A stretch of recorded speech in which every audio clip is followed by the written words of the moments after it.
Shema Israel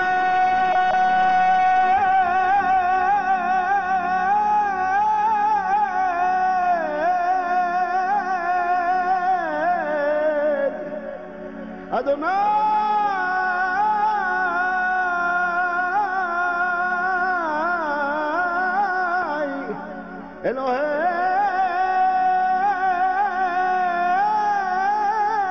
Eloheinu Adonai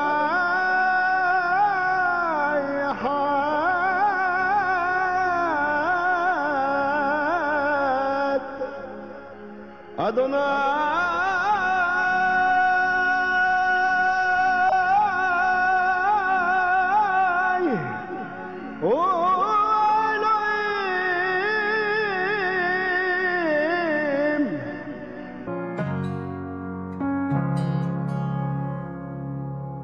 तुझे छोड़ मैं चल पड़ा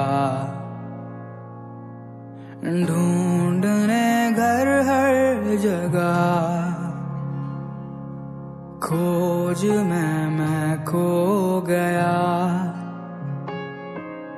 खुद को पहचान ना सका रहमत के दरिया में डुबाया मुझे उससे जरिया बनाकर चलाया मुझे रहमत के दरिया में डुबाया मुझे उससे जरिया बनाकर चलाया मुझे पापा पापा बेटा मैं तेरा पापा पापा बेटा मैं तेरा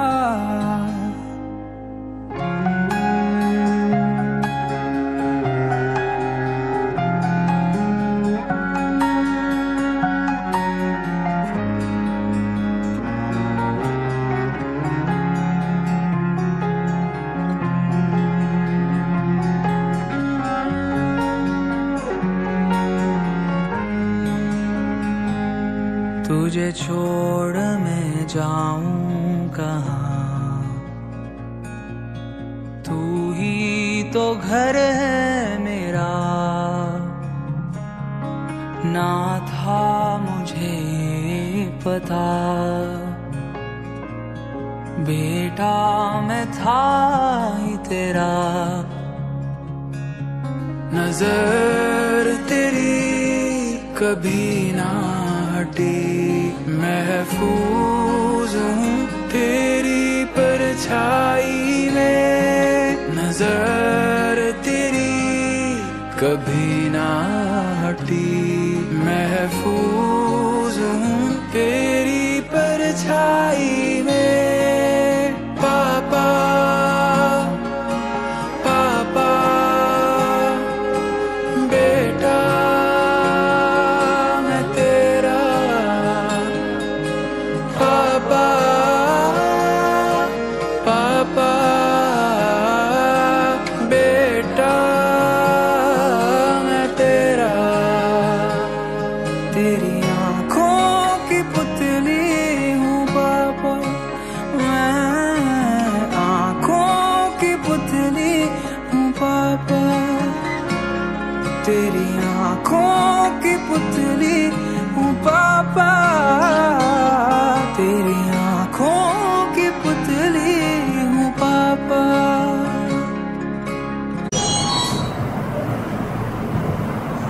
கையொழுத்தி பொன் வெள்ளிமோ பேரும் பேங்குவரோ பணாசியும் நீ நல்லவோ பொன் வெள்ளிமோ பேரும் பேங்குவரோ பணாசியும் நீ நல்லவோ அழகோகத்தின் செல்வமே அருளே சுவாமி எனக்கு நீரே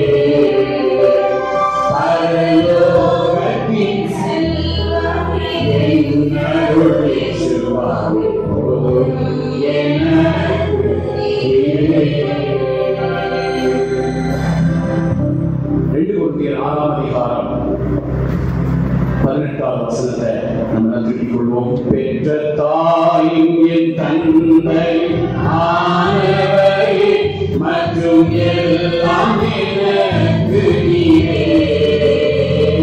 பெற்ற தாயும் என் தந்தையும் ஆனவரே மற்றும் எல்லாம் எனக்கு நீரே. வானம் பூமியும் யாவுமே மாறாதவரே. வானம் பூமியும் யாவுமே மாறாதவரே.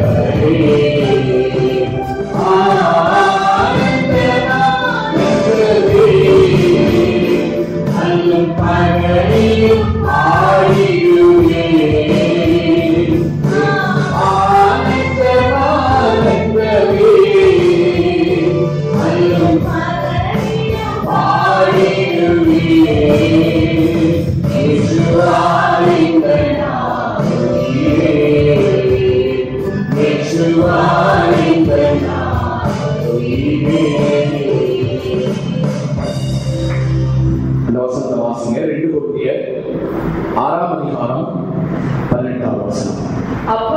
அப்பொழுது நான் உங்களை ஏற்றுக்கொண்டு உங்களுக்கு பிதாவாய் இருப்பேன். நீங்கள் எனக்கு குமாரரும் குமாரத்திகளுமாய் இருப்பீர்கள் என்று சர்வ வல்லமையுள்ள கர்த்தர் சொல்கிறார். இது ரொம்ப முக்கியமான ஒரு வார்த்தை. நான் உங்களை ஏற்றுக்கொண்டு உங்களுக்கு பிதாவாய் இருப்பேன்.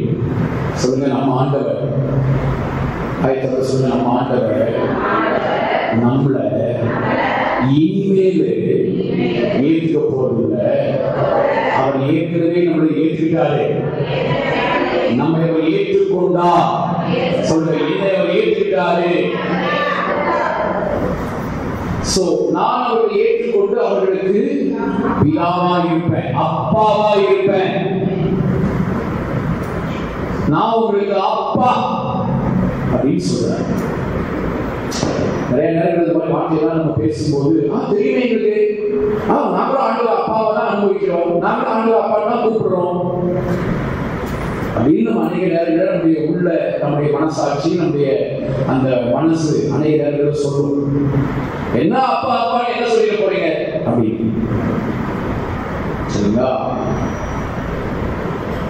ஆனா நம்முடைய ஆழ் மனசுல ஆண்டவரை அப்பாவாக பார்ப்பதை விட அவரை வெறும் கடவுளா மட்டுமே பார்க்கிற அந்த பார்வை தான் மேலோங்கி நிற்கிறத பார்க்கணும். அப்பாவாக பார்ப்பதை விட கடவுள். அப்ப இப்படி சொல்றதுனால ஒரு கடவுள் இல்லையான கடவுள் தான், கண்டிப்பா அவர் தான் கடவுள். ஆனா ஊருக்கெல்லாம் கடவுள், உங்களுக்கு எனக்கு ஒரு யாரு? அப்பா. சரி, அப்ப இதுல நம்ம ரெண்டு விஷயத்தை நம்ம கவனிச்சோம். என்னது? புரிதலும் புரிய வேண்டிய. அப்ப படையற்பாட்டு பரிசுத்தவான்கள்னா கடவுளை எப்படி புரிஞ்சுக்கிட்டாங்க? எப்படி புரிஞ்சுக்கிட்டாங்க? பிதாக்களின் தேவன்.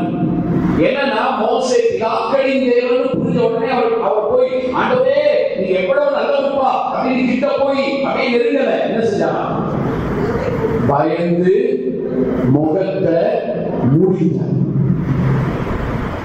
பிதாக்களின் தேவன் அப்படின்னு நம்ம புரிஞ்சுக்கிட்டோம்னா ஐயோ ஐயோ அப்படின்னு பயந்து முகத்தை மூடுற மாதிரியான ஒரு அனுபவங்கள் தான் நமக்கு உண்டாகும். ஆனா நம்முடைய ஆண்டவர் இயேசு மனுஷனா வந்தப்போ அவர் பிதாக்களின் தேவனை பத்தி அறிமுகப்படுத்தல. அவர் என்ன சொல்றாரு? அவர் உங்களுக்கு பிதா. இதெல்லாம் பவுல் என்ன பண்றாரு? இவர் யாரு? கர்த்தராகிய இயேசு கிறிஸ்துவின் பிதா. நீங்களும் நானும் ஆராதிக்கிற ஆண்டவர் யாரு? கர்த்தராகிய இயேசு கிறிஸ்துவின் பிதா. இதை நம்ம படிச்சோம். அடுத்தது ரெண்டாவது நம்ம கவனிச்ச விஷயம் 3 ரகசியம். சரியா? நல்ல நமக்கு செய்தி, நல்ல சாட்சிகளோட வட இந்தியாவிலிருந்து கத்தோலிக்க ஊழியத்தை செய்த தாசர்கள் அவங்க நம்ம நல்ல சாட்சியோட செய்தி கொடுக்கப்படுற நான் ஒரு சின்ன ஒரு விஷயத்தை நம்ம சொல்லி நம்ம அப்படியே கத்தரை ஆரம்பிக்கிறோம். சரிங்களா? அடுத்து நம்ம கவனிக்க வேண்டிய விஷயம், நம்ம என்ன கவனிக்கிறோம்? ஆவியானவர் உணர்த்தும் 3 முக்கிய முத்துக்கள். என்ன முத்து? இயேசுதான் வழி, இயேசுதான் சத்தியம், இயேசுதான் ஜீவன். இந்த வழி சத்தியம் ஜீவன்னா என்ன அப்படிங்கறத ஆவியானவர் நமக்கு உணர்த்துறார். நேற்று அழகா சொன்னாங்க, ஆவியானவர் நமக்குள்ள வந்திருக்கிறதே எது தெரியுமா? இந்த உண்மையை நமக்கு உணர்த்துறதுக்கு. எந்த உண்மை? வழினா என்ன, சத்தியம்னா என்ன, ஜீவன்னா என்ன. வழினா என்ன? அந்த யோவான் 14:20 3 மேட்டர் இருக்கு. என்னது? எது வழி? நான் என் பிதாவில். இயேசு பிதாவுக்குள்ள அந்த காயப்பட்ட ஒட்டஞ்ச விழாவோட காயப்பட்ட அந்த கரங்களோட அவர் இப்ப எங்க இருக்கிறதா சொல்றாரு? நான் என் பிதாவுக்குள்ள இருக்கேன். அதே போல நம்முடைய எல்லா உடைந்த பகுதிகள், நம்முடைய எல்லா காயப்பட்ட பகுதிகள் அத்தனையும் இப்ப யாருடைய அரவணைப்பு கூட இருக்கு? நம்ம அப்பாவுடைய அரவணைப்பு கூட இருக்கு. நம்ம அந்த காயப்பட்ட உடைஞ்ச இருதயத்தோட இப்ப நம்ம எங்கதான் வந்து வர முடியும்? அப்பா கிட்ட வர முடியும். என்ன என்று ஒருவன் பிதாவிடத்தில் வரான். என்னன்னா கிறிஸ்தவம் பிதாவை விட்டுட்டு எதை புரிச்சு? பரலோகம். அது நம்ம கவனிச்சோம். அடுத்தது நம்ம கவனிச்ச வேண்டிய என்ன? சத்தியம். சத்தியம்னா என்னது? நம்ம கிறிஸ்துவுக்குள்ள. அந்த வசனம் அடுத்த பகுதியா இருக்குது. நீங்கள் என்னிலும். அதுதான் சத்தியம். நான் கிறிஸ்துவுக்குள்ள இருக்கேன். எனக்கு மேல கீழே வலது பக்கம் இடது பக்கம் முன்னாடி பின்னாடி எல்லா பக்கமும் யார் சூழ்ந்து இருக்கிறது? இயேசு என்னை சூழ்ந்து இருக்கிறார். என் வாழ்க்கையில் என்ன நடந்தாலும், என் வாழ்க்கையில் எந்த காரியங்கள் நடந்தாலும் என் வாழ்க்கைக்குள்ளாக இயேசு இருக்கிறாரு, கிறிஸ்து இருக்கிறார் அப்படிங்கிறதா சத்தியம். சரிங்களா? அப்ப கிறிஸ்துவுக்குள்ள நம்ம இருக்கிறத பார்க்க நம்ம யாரா இருப்போம்? புது சிருஷ்டி அப்படிங்கிறது நமக்கு புரியும். பழையவைகளெல்லாம் ஒழிந்து போயின, எல்லாம் புதிதாயின. நம்ம ஆதாமுடைய அந்த டிஎன்ஏ கம்ப்ளீட்டா நம்ம வேறுபட்டுட்டோம். இப்ப நாம் கிறிஸ்துவுக்குள்ள நம்ம இருக்கிறோம் அப்படிங்கிறது நமக்கு புரியும். மூணாவது ஜீவன் என்னது? கிறிஸ்து எனக்குள். கிறிஸ்து எனக்குள். கிறிஸ்து எனக்குள்ள. அதுலேயும் குறிப்பா நமக்குள்ள எங்க இருக்கா தெரியுமா? நம்முடைய அந்த காலமான அலங்கோலப்பட்டிருக்கிற, அந்த காயப்பட்டிருக்கிற, அந்த அசுத்தம் நிறைஞ்ச அந்த பகுதிக்குள்ள இருந்து அந்த பகுதியை சுகமாக்கும்படியாக, அந்த இருளான பகுதியை வெளிச்சமாக்கும்படியாக, அந்த அசுத்தமான பகுதியை பரிசுத்தமாக்கும்படியாக, அந்த அலங்கோலப்பட்டிருக்கிற பகுதியை அலங்காரமாய் மாற்றும்படியாக ஜீவனாக அவர் ஜீவனாக இருந்து எதையெல்லாம் அழிக்கணுமோ அதையெல்லாம் அழித்து தேவையில்லாத அவசியம் இல்லாத காரியங்கள் எல்லாம், நம்ம வாழ்க்கையுடைய முன்னேற்றத்தை தடுக்கிற காரியங்கள் எல்லாம் அழிக்கிறார், டிஸ்ட்ராய் பண்றார். இதுதான் ஒரு ஜீவனாக இருக்கிறார். ஹீப்ரூல இந்த வழி சத்தியம் ஜீவன் வழிக்கு டைரக்ட் சத்தியத்துக்கு எமட், ஜீவனுக்கு ஹாய் ஹெத்தியோ. இதனுடைய வேல்யூஸ் நீங்க போட்டு பாத்தீங்கன்னா கரெக்டா 26 வருது. நீங்க பார்க்க முடியும். சிங்கிள போட்டு பாருங்க. அந்த சிங்கிள் வேல்யூஸ் போட்டு பாத்தீங்கன்னா கரெக்டா 26 வருது பார்க்க முடியும். சோ வழியும் சத்தியமும் ஜீவனுமா இருக்கிறது யாரு? யாவே. யோகே பாப்பே யாவே.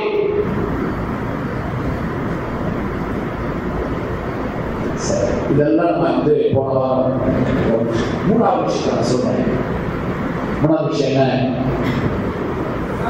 ஆவியானவர் உணர்த்தும் மூன்று முக்கிய முத்துக்கள். ஆவியானவர் நமக்கு சில காரியத்தை உணர்த்துறார். இதை பற்றி யோவான் 16:8 இந்த வருஷத்து திருவிழியை எடுத்து வச்சுக்கோங்க. யோவான் 14:8 அவர் வந்து பாவத்தை குறித்தும் நீதியை குறித்தும் கண்டித்து உணர்த்துவார். பாவத்தை குறித்தும்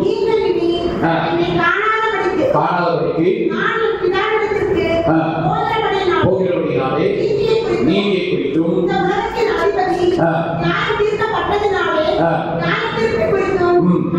கண்டித்து உணர்த்துவார். இது வந்து திருவிழியில் படிச்சீங்கன்னா இது இன்னும் தெளிவாகும்.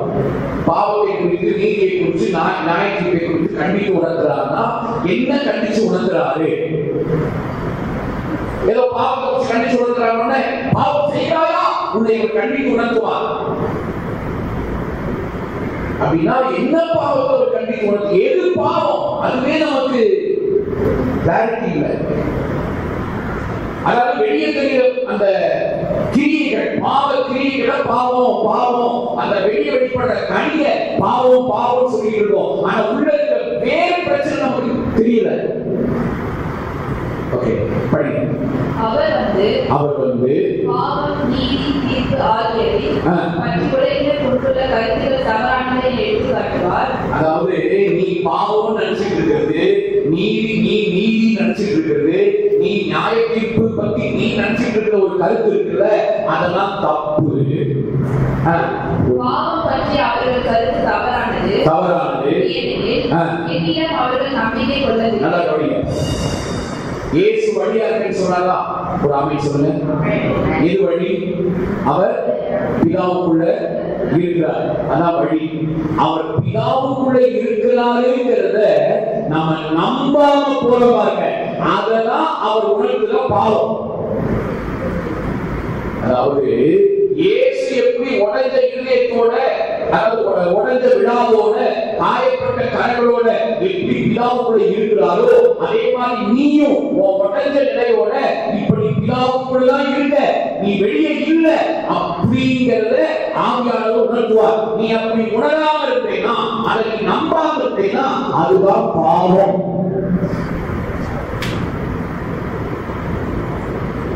இயேசு பிதாவுக்குள்ள இருக்காரு, நானும் பிதாவுக்குள்ள இருக்கேன் அப்படிங்கிறத நம்முடைய மனசு நம்ப மறுக்குமானா அதுதான் பாவம். அந்த பாவத்தை ஆவியானவர் உணர்த்தி உணர்த்தி உணர்த்தி உணர்த்தி இல்ல நம்பு, நீ அவருக்குள்ளதான் இருக்க, இயேசு உனக்குள்ள இருக்காரு, நீ அவருக்குள்ளதான் இருக்க, அதை நம்புன்னு சொல்லிட்டே இருப்பாங்க. அடுத்து நீதி. என்ன நீதி? திரும்ப படிக்க. நீதி பற்றி அவர்கள் கருத்து தவறானது.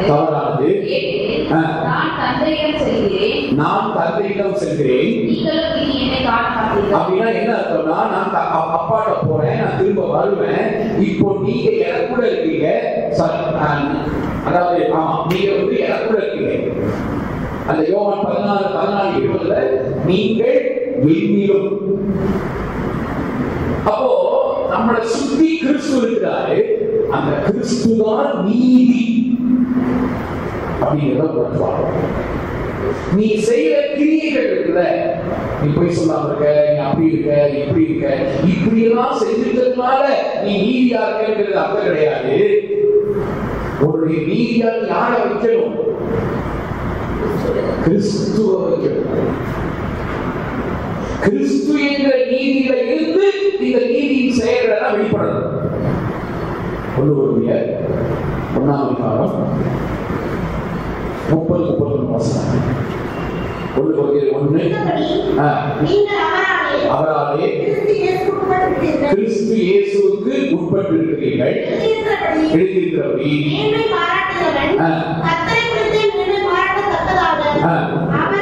அவரே ஞானமும் நீதியும் பரிசுத்தமும் மீட்புமானார்.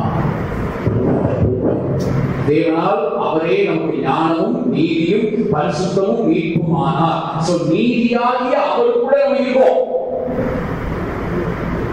மூணாவது இது ஆவியானவர் உணர்த்திட்டே இருப்பார். இயேசுதான் உன்னுடைய நீதி, அவர் உன்னை சுத்தி இருக்காரு, அவர் தான் உனக்கு நீதி, அதை உணர்த்திட்டே இருப்பார். மூணாவது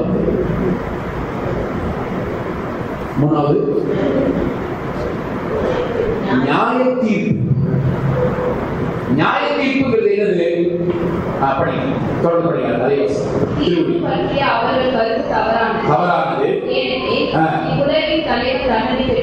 அவ்வளவுதான். நியாய தீர்ப்புங்கிறது என்னதுன்னா ஏற்கனவே நடந்து முடிஞ்சிருச்சு. என்னது?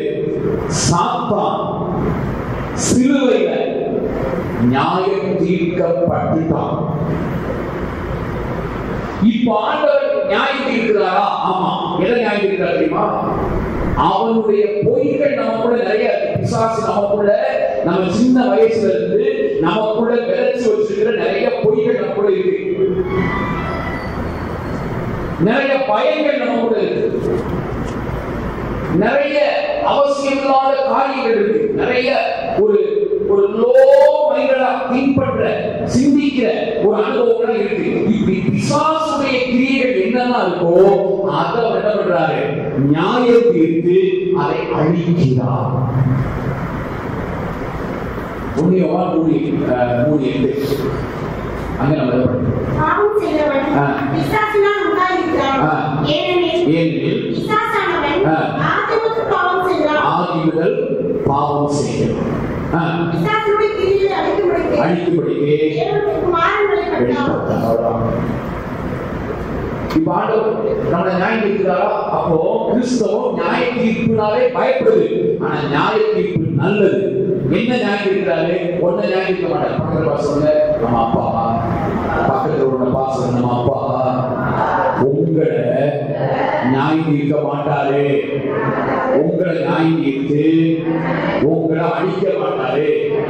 அதுக்கு பதிலா உங்களுக்கு உள்ள இருக்க பிசாசுடைய சரக்கு என்னெல்லாம் இருக்கோ அதெல்லாத்தையும் நியாயம் தீர்த்து அழிச்சிருவாரு. ஒன்ன பிரகாசிக்க வைப்பாரு. இதெல்லாம் ஆவியானவர் உணர்த்திட்டே இருப்பாரு. பயப்படாத தம்பி, பயப்படாத தங்கச்சி, பயப்படாத என் பிள்ளை, பயப்படாத. நான் அவர் ஒன்ன நியாயம் தீர்க்க மாட்டாரு. அவர் உனக்குள்ள இருக்கு ஜீவனா இருக்கு.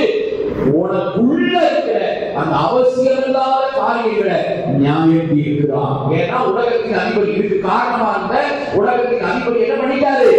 நியாயம் தீர்த்துட்டாரு. சரி, அடுத்த நாலாவது சொல்றேன். நாலாவது விஷயம் என்ன? அனுபவிக்க வேண்டிய அப்பாவின் அன்பு என்ன தெரியுமா? ஒரே வசனம் தான். என்ன அப்பாவின் அன்பு?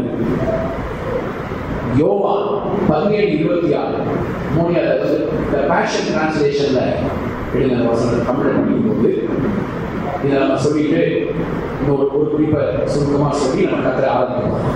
யோவான் 17:26 நீர் என்னிடத்தில் வைத்த அன்பு அவரிடத்தில் இருக்கும்படிக்கும் உம்முடைய நாமத்தை அவர்களுக்கு தெரியப்படுத்தினேன் என்றார். நம்முடைய ஆண்டவர் இயேசு செய்த ஜெபம். இந்த யோவான் 17ஆம் அதிகாரத்துல ஆண்டவர் இயேசு செஞ்ச ஜெபம் ரொம்ப ரொம்ப ரொம்ப முக்கியம். இந்த மாதிரியான வசனங்களை நீ கிறிஸ்தவம் கவனிக்கிறதே இல்லை. இந்த மாதிரியான வசனங்கள்ல அவர் என்ன இருதயத்தோட ஜெபம் பண்ணி இருக்கிறாரு. இந்த ஜெபத்தை நீங்க பாத்தீங்கன்னா பிதா குமாரன் பரிசுத்த ஆவியானவருடைய இருதயம் எப்படி இருக்கு அப்படிங்கிறது நமக்கு புரியும். ஓகே, படிங்க. I have my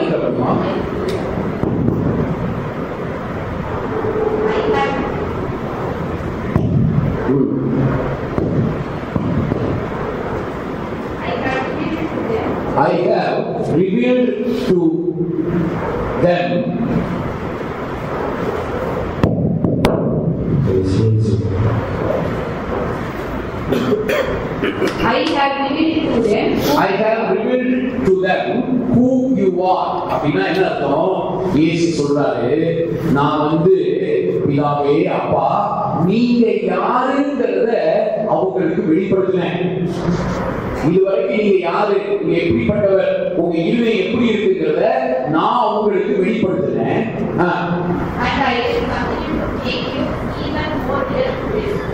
இன்னும் அவங்களுக்கு நான் என்ன செய்ய போறேன்னா, நீங்க எவ்வளவு நிஜமானவர், நீங்க எவ்வளவு நிஜமானவர் அப்படிங்கறத நான் இன்னும் அதிகமா வெளிப்படுத்துவேன். இப்ப ஏற்கனவே உங்களை பத்தி நான் நிறைய வெளிப்படுத்திருக்கேன், இன்னும் அதை நிஜமாக நான் வெளிப்படுத்துவேன் அப்படின்னு சொல்றாரு. நீ அடுத்த பகுதி ரொம்ப முக்கியம். So that they may experience the same mental love that you have for me. அதாவது என் மேல நீங்க வச்சிருக்கிற முடிவில்லாம அதே அன்பை இவங்க மேலையும் வச்சிருக்கிறத நான் அனுபவிக்கப்படுவேன். இதுக்காக தான் நான் அவங்களுக்குள்ள நான் வாசம் பண்றேன்.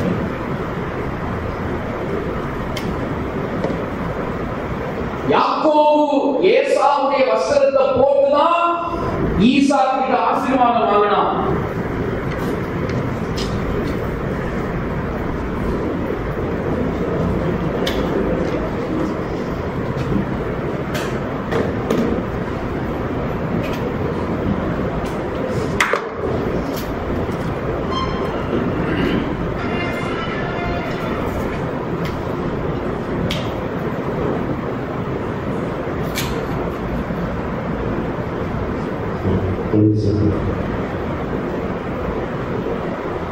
என்ன சொன்ன?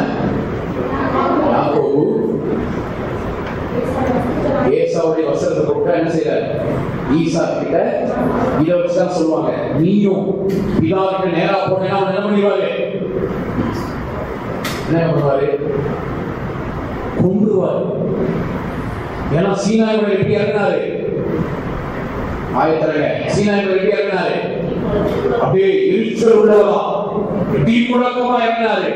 அப்படிப்பட்ட கடவுள் நீ அவருக்கு நேரா போனேன்னா என்ன பண்ணிடுவாரு? அதுல என்ன செய்ய முடியும்? இயேசுங்கிற வஸ்திரத்தை போட்டுட்டு போ. ஏன்னா அவருக்கு ஒன்ன பிடிக்காது. ஆனா யாரை பிடிக்கும்? பிதாவுக்கு யாரை பிடிக்கும்? குமாரனை பிடிக்கும். அப்போ ஒன்னு அவருக்கு பிடிக்கணும்னா நீ யாருக்குள்ள இருந்து போகணும்? குமாரனுக்குள்ள இருந்து. அப்படி குமாரனுக்குள்ள இருந்து போகாம ஒருவேளை பரலோகம் போயிட்டு குமாரன் எப்பா போயிட்டு வரணும் அப்படின்னு குமாரன் போயிட்டாருன்னா தப்பி தவறி நீயும் பிதாவும் தனியா இருந்தீங்கன்னா உடனே முடிவாரு போட்டு தனிவாரு. அப்படின்னா கிறிஸ்தவம் புரிஞ்சு வச்சிருக்கீங்க. ஆனா அது உண்மை இல்லை. இயேசு சொல்றாரு, இந்த பேஷன் டிரான்ஸ்லேஷன் புரிஞ்சவங்க, இங்கிலீஷ் புரிஞ்சவங்க அதை படிச்சு பாருங்க, உங்களுக்கு புரியும். இயேசுவை பிதா எப்படி நேசிக்கிறார், இயேசுவை நம்ம ஏன் தனித்து கொள்ளணும் தெரியுமா? எதுக்கு தனித்து கொள்ளணும்? இயேசுவை பிதா எப்படி நேசிக்கிறாரோ அதே அளவுக்கு உங்களையும் என்னையும் அதே முடிவில்லாத அன்புனால நம்மளை நேசிக்கிறாரு. அப்படின்ற அந்த அப்பாவுடைய அன்பை நாம் அனுபவிப்பதற்காக தான் அவர் நமக்கு சிஸ்டர் பயப்படாதீங்க. நம்ம ஆண்டவர் ஆராதிக்கிறோம். கொஞ்ச நேரம் நம்ம ஆராதிக்கிறோம். அதுக்கு முன்னாடி நம்ம சொல்ற விஷயம் என்னன்னா, இவ்வளவாய் அன்பு கூர்ந்த ஒரு நல்ல அப்பா நமக்கு இருக்கிறார். உங்க பிரச்சனைகள், உங்க சூழ்நிலைகள், நீங்க கடந்து வந்திருக்கிற காரியங்கள் எதுவாக இருக்கலாம். ஆனா அந்த பிரச்சனைகளுக்கெல்லாம் ஒரே ஒரு தீர்வு என்ன தெரியுமா? பிதா இயேசுவை எப்படி நேசிக்கிறாரோ அதே அளவுக்கு, அதே முடிவில்லாத அன்புனால என்னை நேசிக்கிறார்.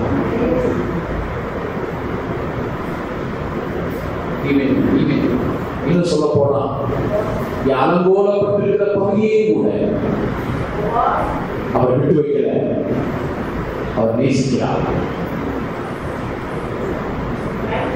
அஞ்சாவதா, இது ஹீப்ரு கூட நம்ம போக வேண்டிய விஷயம். இப்ப சும்மா இதை மட்டும் சொல்றேன், அப்புறமா அடுத்த நம்ம படிக்கும் போது உங்களுக்கு நான் விடைக்கு சொல்றேன். ஐந்தாவது குறிப்பு என்னன்னா குமாரன். இது ஹீப்ரு பைபிளே தெளிவா இருக்கு. ஹீப்ருவை நம்ம படிக்கலையா? படிக்கிறோம். எதுக்கு படிக்கிறோம் தெரியுமா? இயேசுவை பார்த்து படிக்கிறோம். எபேசியர் 1:3 அது ஆக்சுவலா கிரீக்ல தான் இருக்கு, ஆனா அது ஹீப்ருலையும் கொண்டு வந்திருக்காங்க. அந்த வசனம் எப்படி இருக்குன்னா, படிங்க எபேசியர் 1:3 அப்படி இருக்குல்ல, நம்முடைய கர்த்தராகிய இயேசு கிறிஸ்துவின் பிதாவாகிய தேவனுக்கு ஸ்தோத்திரம். ஹீப்ருல அந்த வசனம் எப்படி இருக்குன்னா, பரூக் ஹூ ஹா எலோஹிம்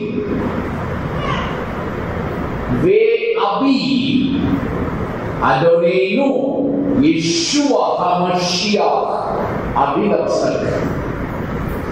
நம்முடைய கர்த்தராகிய இயேசு கிறிஸ்துவின் பிதாவாகிய தேவனுக்கு ஸ்தோத்திரம் அப்படிங்கிற வார்த்தை எப்படி இருக்குன்னா, பரூகு ஹா எலோஹிம் வே அபி அதோனேனு யெஷுவா ஹமஷியாஹ். இதுல பாத்தீங்கன்னா 1 2 3 4 5 6 7 வார்த்தை இருக்கு. 7ன்னு சொன்னாலே தேவ குமாரன், பென் எலோஹி. இயேசுவை நமக்கு யாரா, பிதாவை நமக்கு யாரா கரெக்டா நமக்கு வெளிப்படுத்தி காட்டுது? குமாரனாகிய இயேசு மட்டும்தான். பழைய பாட்டு உள்ளவங்கலாம் கொஞ்சம் தான் தெரியும். பூர்வ காலங்களில் பங்கு பங்காக வகை வகையாக அவங்கெல்லாம் பங்கு பங்கா கொஞ்சம் கொஞ்சமா வகை வகையாக தான் தெரியும். ஆனா குமாரனை முற்றிலுமாக அறிஞ்சது யாரு? பிதாவை முற்றிலுமாக அறிஞ்சது யாரு? குமாரன். அந்த குமாரன் தான் சொல்றாரு. அந்த குமாரன் தான் சொல்றாரு. என்ன சொல்றாரு? இயேசு சொல்றாரு, பிதா என்னை எப்படி நேசிக்கிறாரோ, பிள்ளை, தம்பி, தங்கச்சி, பாப்பா, மகனே, மகளே, என்னை எப்படி அவர் நேசிக்கிறாரோ அதே விதமா உன்னை நேசிக்கிறார். உடனே சொல்லுவாரு, யோவான் 8:29 நினைக்கிறேன், நீங்க எல்லாம் நான் தனியா விட்டு போயிடுவீங்க, ஆனா நான் தனியா இருக்க மாட்டேன். என்னை அனுப்பினவர் என்னுடனே கூட இருக்கிறார்.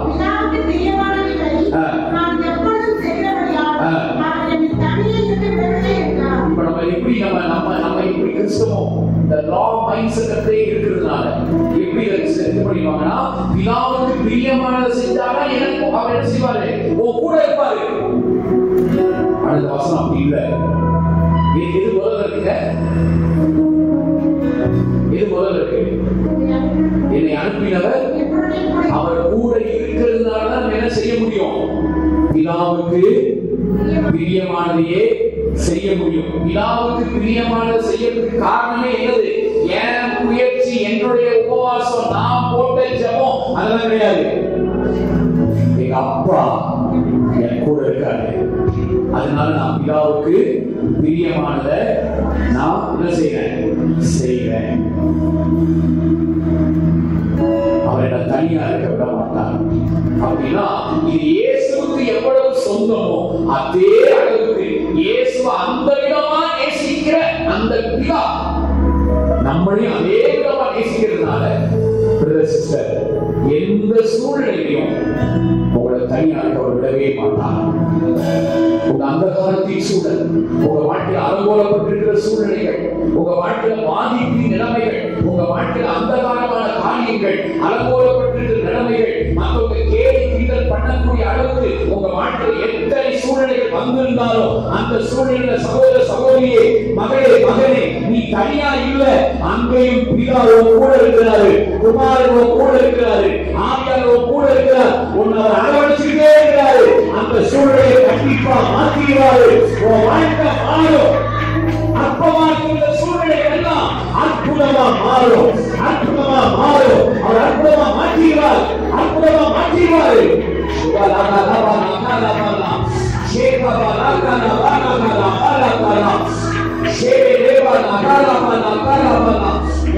தேவ சமூகத்தை அர்ப்பணிப்போமாக.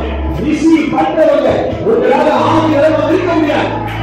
எஸ் எஸ் எஸ் இயேசு பிதாவை நேசிக்கிற அநேகமா என்னை நேசிக்கிறாரு. அந்த அன்னைதான் ஆவியானவர் நமக்குள்ள ஊற்றுகிறார். அந்த அன்னைதான் ஆவியானவர் நமக்குள்ள ஊற்றுகிறார்.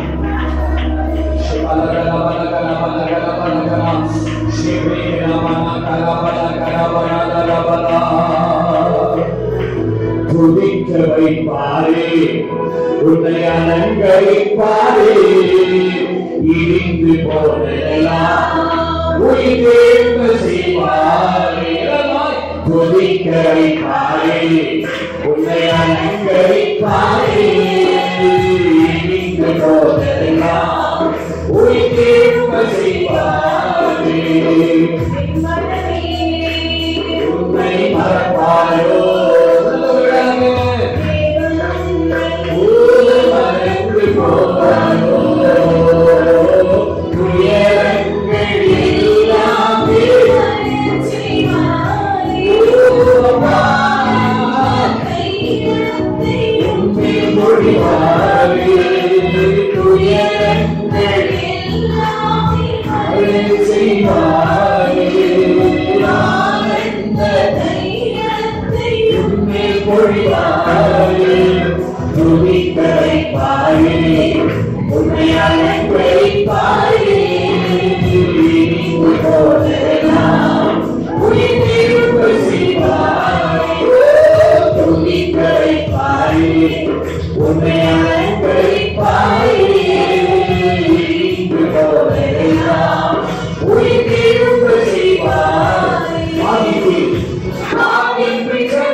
தலைமுறை தாங்கும் வினோத உலகம் தோன்றி ஒளியாக தலைமுறை தாங்கும் வினோத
உலகமும் தோன்றி ஒழியாத தலைமுறை தாங்கும் வினோதம். அப்பா யார் தெரியுமாங்க? சர்வத்தை உண்டாக்கிட்டு தன்னை படைப்பிட அப்படியே சும்மா ஓகே நான் உண்டாக்கிட்டப்போ நீயே உன்னை பார்த்துக்கோ அப்படின்னு விட்டுட்டு போனவர் கிடையாது. எபிரேயர் அழகா சொல்லியிருக்கு, சர்வத்தை உண்டாக்கி என்ன பண்ணிருக்காரு? தாங்கி பிடிச்சிருக்கிறார். அவருடைய தாங்கி பிடித்தல் கூட தான் எல்லாமே இருக்கு. இந்த உலகத்துல இயேசுவினுடைய தாங்கி பிடித்த அந்த அவருடைய தாங்கி பிடித்தலுக்கு அப்பாற்பட்டு எதுவுமே கிடையாது. உங்க பிரச்சனை, உங்க வியாதி எல்லாமே உங்களை தாண்டி பிடிக்கிறதா இருக்கு. அதனால அதை நீடிக்க முடியாது. கைகளை தட்டி செய்யுங்க. அதை நீடிக்காது. இப்பவே ஒரு சுகம், இப்பவே ஒரு கடன் உங்க கருத்தை நிலையை மாற்ற முடியாது. அல்லை மோரை காண்போரை உலகம் ஒளியாய அல்லை மோரை காண்போரை உலகம் ஒளியாய ஆத்துமனே ஒளிரவே உன்னாண்டவரை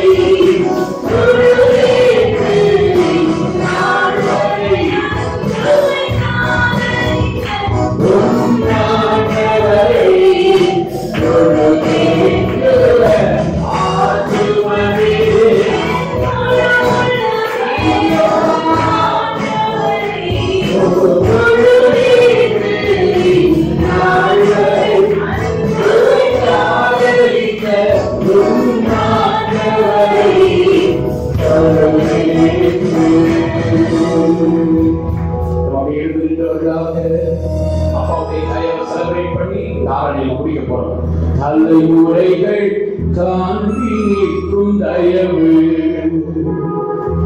தலை நிமிர்ந்து வாழ செய்யும் தயவு தலைமுறைகள் தாண்டி நிற்கும் தயவு தலை நிமிர்ந்து வாழ செய்யும் தயவு பாரபட்சம் பார்க்காத தயவு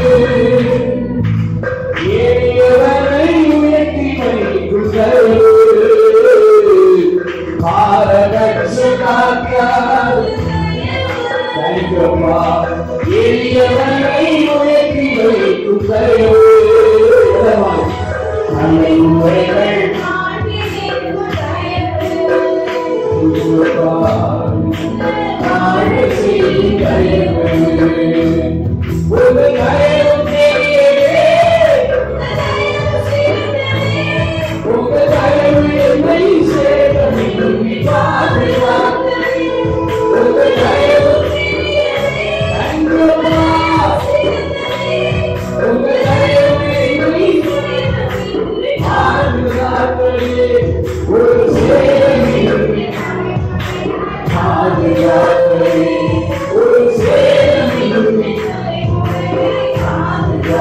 தலைமுறைகள் தலைமுறைகள் தாண்டி இருக்கும்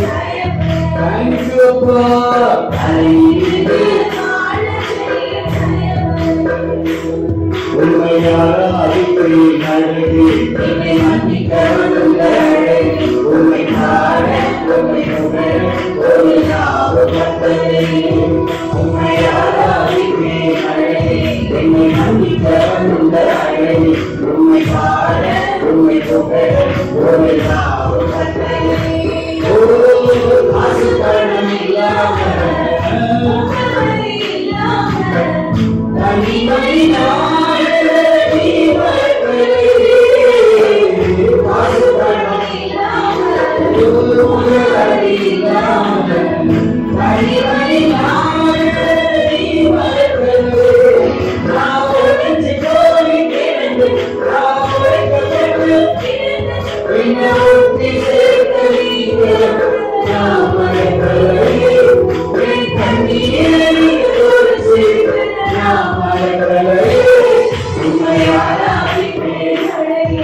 கவிழ்க்க நினைச்சானோ அதே கையில எடுத்து உங்க வாழ்க்கையை ஆசீர்வதிக்க போறார்.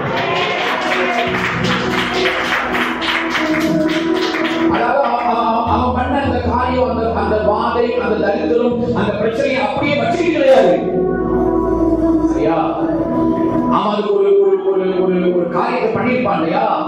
அதே காரியத்தை கையில் எடுத்து பேதுரு 3 முறை பதிலளிச்சாங்க. பேதுரு என்ன செஞ்சாரு? எத்தனை முறை பதிலளிச்சாங்க? 3 முறை. நீங்க நல்லா கவனிச்சுப்பாங்க. பேதுருவுக்கு அதுக்கப்புறமா வந்த ஆசீர்வாதங்கள் எல்லாம் இந்த 3ங்கிற நம்பர்ல தான் இருக்கும். உயிர்த்தெழுந்த இயேசு என்னை நேசிக்கிறாயா? எத்தனை முறை கேட்டாரு? 3 முறை. அப்போஸ்தலர் 2ஆம் அதிகாரத்துல பேதுரு பழைய ஏற்பாட்டுல கோட் பண்ண அந்த அதிகாரங்கள் பாத்தீங்கன்னா 3 அதிகாரம். எழுது 2 சங்கீதங்கள் எழுது பேசிப்பாரு. யோபு அப்ப என்ன 3. அவருடைய முதல் பிரசங்கம் ரட்சிக்கப்பட்டது பேரு 3000 பேர். அதே மாதிரி சிறைச்சாலையில் அவர் இருக்கும்போது அந்த காவல் கடந்து வருவார்கள். 3 காவல். ஆண்டவர் பேதுருக்கு சாத்தானை 3 முறை பதிலளிச்சு அவனை எப்படியாவது அவனுடைய ஊழியத்தை கொலாப்ஸ் பண்ண பார்த்தான். ஆனா அதே 3 கையில் எடுத்து பேதுருடைய வாழ்க்கையில மகிமையான காரியத்தை செய்த அதே நல்ல கலத்தை உங்க வாழ்க்கையில, என்னுடைய வாழ்க்கையில அதே செய்வாரு.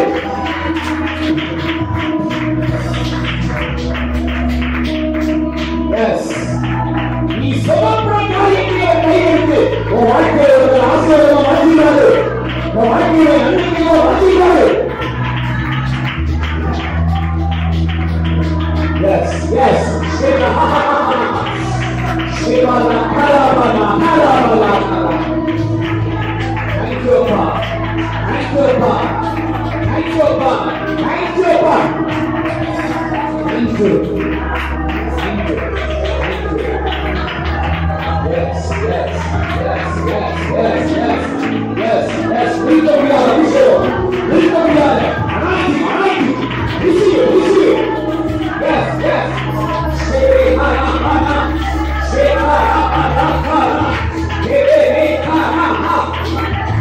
Jesus, Jesus, Jesus. Thank you, Lord. Thank you, Lord. Thank you. Thank you. கடைசியில் முடிக்க போறோம். நல்ல ஹாப்பியா. வேறெங்கிருந்தும் இல்லை, வேறெவரிடமும் இல்லை, உம்மையே நோக்கி காக்கிறேன். வேறெங்கிருந்தும் இடமும் இல்லை, உம்மையே நோக்கி காக்கிறேன். வேறெங்கிருந்தும் இல்லை, வேறெவரிடமும் இல்லை, உம்மையே நோக்கி காக்கிறேன்.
பார்க்க மாட்டேன், மழையை பார்க்க மாட்டேன். அப்படி சூழ்நிலைகள் இருந்தாலும் வாய்க்கால்கள் நிரம்பும். டாக்டர் ரிப்போர்ட் என்னவா இருந்தாலும் காரியம் கைகூடி வரும். சூழ்நிலைகள் எப்படி இருந்தாலும் காரியம் கைகூடி வரும். மற்றவங்க என்ன சொல்லி இருந்தாலும் அதை தாண்டி காரியங்கள் கைகூடி வரும். இன்னைக்கு நிலைமை எப்படி இருந்தாலும் அதையும் தாண்டி காரியத்தை அப்பா கைகூடி வர தள்ளுவாரு. கடைசி ஒரு முறை காற்றையும் நான் பார்ப்பதில்லை, மழையையும் நான் பார்ப்பதில்லை.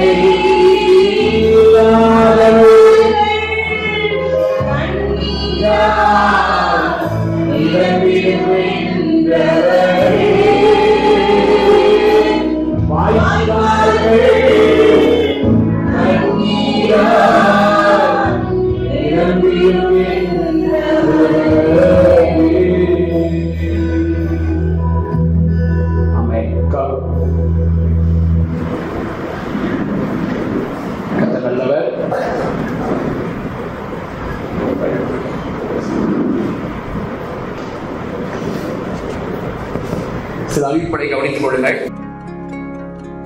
पराया न हूँ मैं, ठुकराया न तूने, शर्मिंदगी से निकाला है तूने.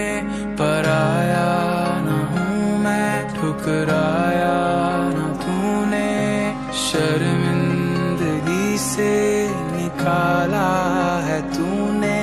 पराया न हूँ मैं, ठुकराया न तूने.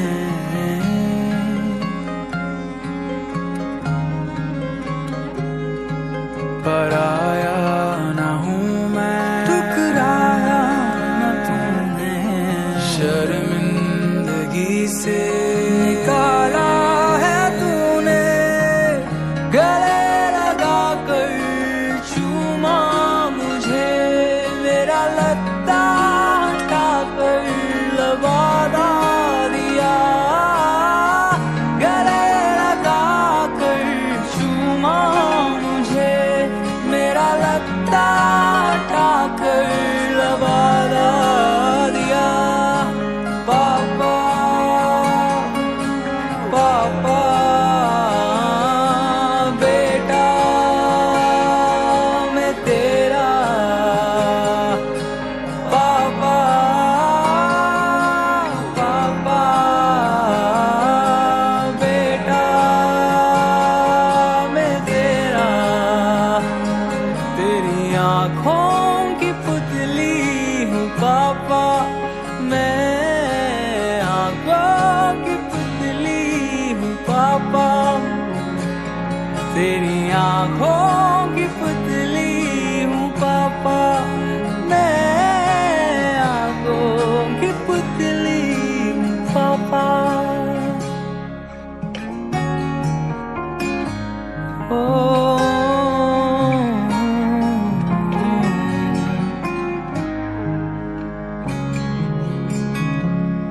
तेरी आँखों की पुतली हूँ पापा, तेरी आँखों की पुतली हूँ पापा. तेरी आँखों की पुतली हूँ पापा.